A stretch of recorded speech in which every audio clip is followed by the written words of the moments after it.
Vous êtes nombreux à me demander ces derniers jours si le gouvernement Arizona pourrait tomber et ce qui se passerait en cas de chute du gouvernement. Voici donc factuellement ce qu'il en est en ce dimanche 3 août quand je tourne.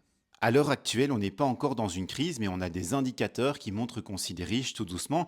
C'est la question de la reconnaissance d'un État palestinien et des sanctions contre Israël face au génocide en cours dans la bande de Gaza qui fâche énormément. Ces derniers jours, les partis de gauche, Voreut inclus, ont mis énormément la pression sur le gouvernement Arizona pour faire reconnaître la Palestine en tant qu'État et mettre des sanctions contre Israël. Mais à droite, la NVA s'est montrée réticente et l'EMR, lui, est totalement opposé aux sanctions ou à la reconnaissance de la Palestine. Ces derniers jours, Conor Rousseau, le président de Voreut, a clairement évoqué le fait d'aller à la crise gouvernementale, de faire tomber le gouvernement si nécessaire ou bien de faire reconnaître la Palestine par une majorité alternative à la Chambre des représentants avec le soutien des partis de gauche et des centristes. Georges-Louis Boucher a répondu, s'il y a une majorité alternative, c'est l'EMR qui fera tomber le gouvernement, ça serait vu comme une trahison. Georges-Louis Boucher estime entre autres que reconnaître la Palestine maintenant serait une erreur qui nuirait aux négociations avec Israël, mais il est de plus en plus isolé. Tous les autres partis sont en train de se ranger à l'idée d'une reconnaissance de la Palestine, même la NVA a laissé entendre qu'elle pourrait changer d'avis,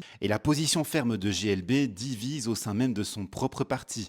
Une des questions est donc de savoir si GLB changera d'avis ou pas. Alors pour l'instant, pas de crise, mais il faudra surveiller les actions du Premier ministre dans les prochains jours, et le 14 août, la Chambre des représentants se réunit en commission d'urgence sur les relations extérieures. Le thème, la Palestine, on y verra donc plus clair à ce moment-là. Si le gouvernement venait à tomber, ce qui est donc encore improbable, toutes les lois déjà votées entreraient bien d'application, celles qui ne le sont pas pourraient être remises en question, et puis il pourrait avoir une élection anticipée, mais ça ce n'est pas automatique.